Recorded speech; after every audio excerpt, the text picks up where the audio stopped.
Hi hello കൂട്ടുകാരെ, എല്ലാവർക്കും movie melon ചാനലിലേക്ക് സ്വാഗതം. ആദ്യമായിട്ട് കാണുന്നവരുണ്ടെങ്കിൽ ഈ ചാനലൊന്ന് സബ്സ്ക്രൈബ് ചെയ്യണേ. അപ്പോൾ ഇന്ന് ആദ്യം കാണിക്കുന്നത് വേദയുടെ അച്ഛനും ഹോസ്പിറ്റലിൽ അഡ്മിറ്റായി കിടക്കുകയല്ലേ. റൂമിൽ നിന്ന് വേദ എന്ന് വിളിക്കുന്നുണ്ടാവും. സിസ്റ്റർ പോയിട്ട് ഡോക്ടറോട് പറയും, വേദ ഇന്ന് കുറേ സമയമായി വിളിക്കണം എന്ന് പറയും.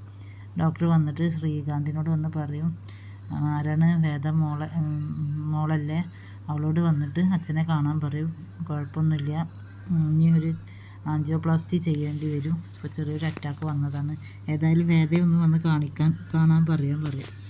അപ്പോൾ മുത്തശ്ശി പറയും, ഞാൻ അപ്പോഴേ പറഞ്ഞതല്ല വേദയെ വിളിക്കാൻ. ശ്രീകാന്ത് പറയും, ഞാൻ ദീപ്തി വിളിച്ച് പറഞ്ഞിട്ടുണ്ടല്ലോ, ഈ സമയമായിട്ടും വേദ ഇങ്ങോട്ടൊന്ന് വന്ന് നോക്കിയിട്ട് പോലും ഇല്ല എന്ന് പറയും. അങ്ങനെ പിന്നെ കാണിക്കുന്നത് വേദ വീട്ടിലിരുന്ന് ചക്ക വെട്ടുന്നതാവും. അവിടെ വന്ന് നന്ദിനിയും പല കുറ്റപ്പെടുത്തലുകളൊക്കെ ഉണ്ടാവും. അവരുടെ അമ്മ വഴക്ക് പറയുകയൊക്കെ ചെയ്യും. വേദയുടെ ഫോണിലേക്ക് ശ്രീ അടിക്കുന്നുണ്ടാവും. വേദ ഫോൺ എടുക്കില്ല. ആ സമയത്ത് വിക്രം വീട്ടിൽ വരുമ്പോൾ വേദയുടെ ഫോൺ അടിക്കുന്നുണ്ടാവും. ശ്രീകാന്താവും. വേദയോട് പറയും, നിൻ്റെ ഫോൺ ഇതടിക്കുന്നത് നിൻ്റെ വീട്ടിൽ നിന്നാണെന്ന് അറിയും. വേദ പറയും, വേണ്ട, ഇത് ശ്രീകാന്തിൻ്റെ ഏട്ടൻ്റെ പുതിയ അടവാണ്, എന്നെ വീണ്ടും അങ്ങോട്ട് എത്തിക്കാൻ ദീപ്തി രാവിലെ വിളിച്ചിരുന്നു, ഇത് അച്ഛൻ അഡ്മിറ്റാണെന്ന് പറഞ്ഞിട്ട് അച്ഛന് സുഖമില്ല, എന്നെ കാണണമെന്ന് പറഞ്ഞ് വിളിച്ചിട്ടുണ്ടായിരുന്നു, ഇത് എന്നെ വീണ്ടും അങ്ങോട്ട് എത്തിക്കാനുള്ള പുതിയ അടവാണെന്ന് പറയും.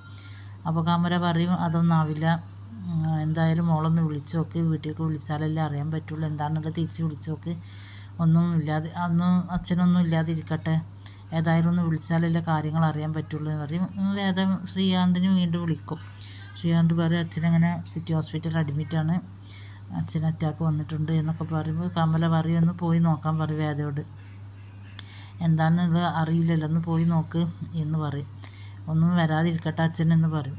അങ്ങനെ വിക്രമിനോട് പറയും, വേദയൊന്ന് ഹോസ്പിറ്റലിൽ കൊണ്ടുപോക്കാൻ പറയും.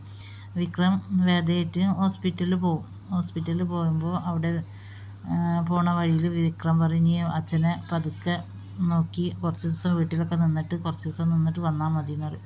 വേദ പറയും, അപ്പോൾ ശരിയില്ലേ, ഞാൻ വരണമെന്നുണ്ടല്ലേ, തിരിച്ച് വരണമെന്നുണ്ടല്ലേ, അയ്യോ വരണമെന്നൊന്നുമില്ല, ഞാൻ അങ്ങനെ പറഞ്ഞതാണ് പറയും. ഇന്ന് വിക്രം പറയും, ഞാൻ വരുന്നില്ല നിൻ്റെ അച്ഛൻ്റെ അടുത്തേക്ക്, നീ തനിച്ച് പോയാൽ മതി, ഇനി എന്നെ കണ്ടിട്ട് അദ്ദേഹത്തിന് അറ്റാക്ക് വരണ്ട എന്ന് പറയും. അപ്പോൾ വേദ പറയും, എനിക്ക് നിങ്ങളുടെ മുമ്പിൽ വെച്ച് തന്നെ ഇത് പറയണം, ഇനിയുള്ള ഈ അടവ് നിർത്തണം എന്ന് പറയണം, എന്താ വെച്ചാൽ എനിക്കത് നിങ്ങളെ മുന്നിൽ തന്നെ പറയണം, ഇനി ഇന്നെങ്ങനെ വീട്ടിലേക്ക് വരുത്തിക്കാൻ ഒരടവുമായിട്ട് ഇനി ഇറങ്ങരുത് എന്ന് പറയും. ശരി എന്ന് പറഞ്ഞ് വിക്രമിനെ കൂട്ടി വേദ പോകും. സമയത്ത് മുത്തശ്ശിയും അമ്മയും വർഷയും ചായ കുടിക്കാൻ ക്യാൻറ്റീനിലേക്ക് പോകും. ശ്രീയും അച്ഛനും മാത്രമേ ഉണ്ടാവുള്ളൂ. അങ്ങനെ ശ്രീകാന്തിന് ഫോൺ വന്ന് പുറത്ത് വരുന്ന സമയത്ത് വേദയും വിക്രമും എത്തും. വിക്രമും വേദയും വന്ന് അച്ഛൻ്റെ അച്ഛൻ റൂമിലുണ്ട്, അവിടെ പോയി കാണാൻ പറയും. ആ സമയത്ത് ഇന്നത്തെ എപ്പിസോഡ് ഇവിടെ കഴിഞ്ഞു. എല്ലാവർക്കും ഇഷ്ടമായെന്ന് കരുതുന്നു.